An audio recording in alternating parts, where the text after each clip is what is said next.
happened in December. Meadow Marine Foundation bought this wonderful piece of working waterfront over here. You know, it took a long time and a lot of effort from our volunteer board, but we finally made it happen, and we've been excitedly running it as a working boatyard and trying to make it into an aquaculture hub.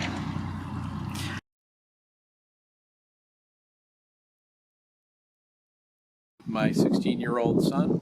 I also Freeport Oyster Bar, and I'm a proud member of the Maine Family Sea Farm Cooperative, which is based right down here at the boatyard, which is run by Meadow. And I am 100% certain that my sea farm could not exist without the support of Meadow and the things that we're doing with the cooperative. Being able to have a place where we can land our catch and get it into refrigeration is such an important part of our business, and significantly adds to my income. If I didn't have the ability to do this, I would have to do it at my house with refrigeration, driving stuff all over hell in creation. It would no longer be viable for my son and I to do the work that we do. Well, for me, aquaculture is I call it my last career. I'm absolutely in love with it. The fact that we can grow food and do that without polluting, but instead cleaning the ocean is incredible.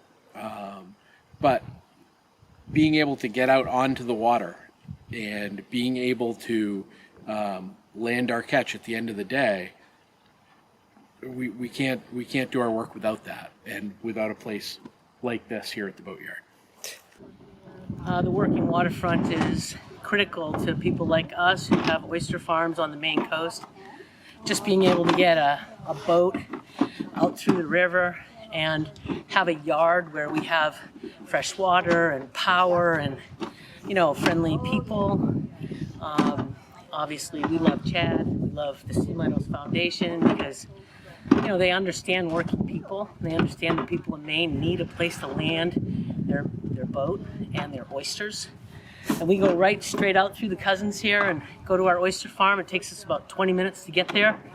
And, you know, if we had to go to a different place because there wasn't enough working waterfront, we might have to travel twice as far, use more fossil fuel, spend more labor hours going back and forth to our farm. So the Meadows Foundation and access to this property is just immeasurable value to our family farm. Yeah, how many members of your family work? Well, my dad's 85. Yeah. He goes out with my brother often. My sister Kelly, myself, and my brother Keith are all regular parts of the farm. We've had 2 nephews and 1 niece come out on the water with us and help. Not all of them love it, but most of them try it. You know, we have 8 kids in our family, so most of them in one way or another have helped the farm and helped my brother get it going. And what's the name of your company? Our company is Butterfield Shellfish, and our oyster name is Mosier Island Royal, and it's because we are near the Royal River and near Mosier Island. Well, thank you so much for talking to us. My pleasure. Thanks. Did you get anything?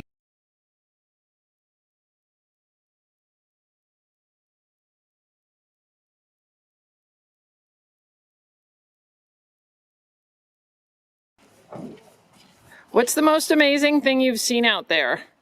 I saw a northern gannet. It's a gigantic white bird. It's fairly rare, and it was migrating about 2 weeks ago. Oh. Absolutely loved it.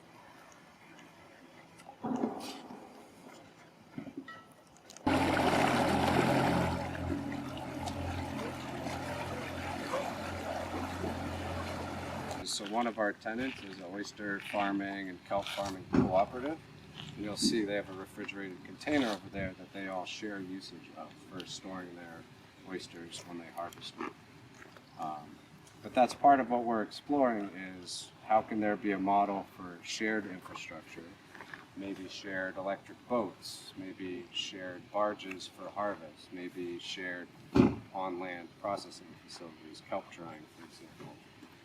And a couple of the farmers that work out of here, they opened the Freeport Oyster Bar right next to LLB. Well, we've got two heritage boat builders. We have a Trimaran construction, and like they do all kinds of crazy stuff. They've built wooden shoes for LL Beans. They've built composite hulls for racing trimarans. They've built composite masts. They were really pioneers in the composite world. And then the original owners of the property, the Lowells, they started with wooden lobster boat hulls and pleasure boats, and you know, as fiberglass took over, they built fiberglass lobster boats. So notably, like the same design as a Sisu, or a, you know, small. You see their boats all over the East Coast and up and down the seaboard. They're pretty seaworthy boats. And so the youngest Lowell has started a business building traditional wooden lobster boats. So he's circled back around to repairing and building wooden lobster boats. And then we have our marine construction business, kind of nestled in there, and we started storing boats, trying to make some money off the available property to help pay the mortgage, essentially. So we have a boat storage business in there, the boat yard. And you know, you got the clammers, and you got some rowers, a rowing club that operates out of there, and the aquaculture co-op. So they're pretty big. They've got a dozen members, and they do kelp, scallops, oysters, pretty much anything that you can grow. They're trying it out, and they're trying to vertically integrate as much as they can. So they get the seeds, and they grow them from tiny little seeds, and they, you know, sell them to their co-op members, and they're working on opening new markets with each other.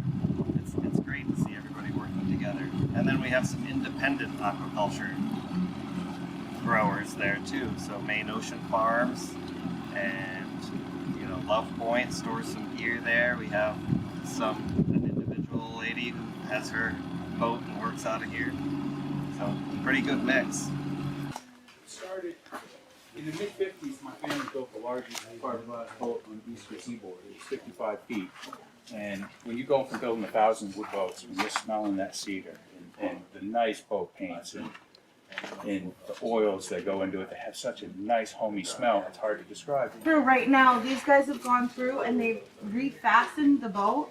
They've taken all the fastenings out of the planks and the ribs, and they've driven new wood in, and then they're gonna drive new fastenings in to hold the planks back in. We're gonna replace some of the planks that we've had to take off, and then she's gonna have some work on the key. You'll see on the stern, rather. We're redoing the whole stern. It's got a pattern in there right now to hold it still. How'd this boat come back to you guys? The gentleman and woman who purchased it 15 years ago stopped in after they bought the boat. They were so excited that they were able to come to the yard where it was built again, and we developed a relationship back then. And Swinging in.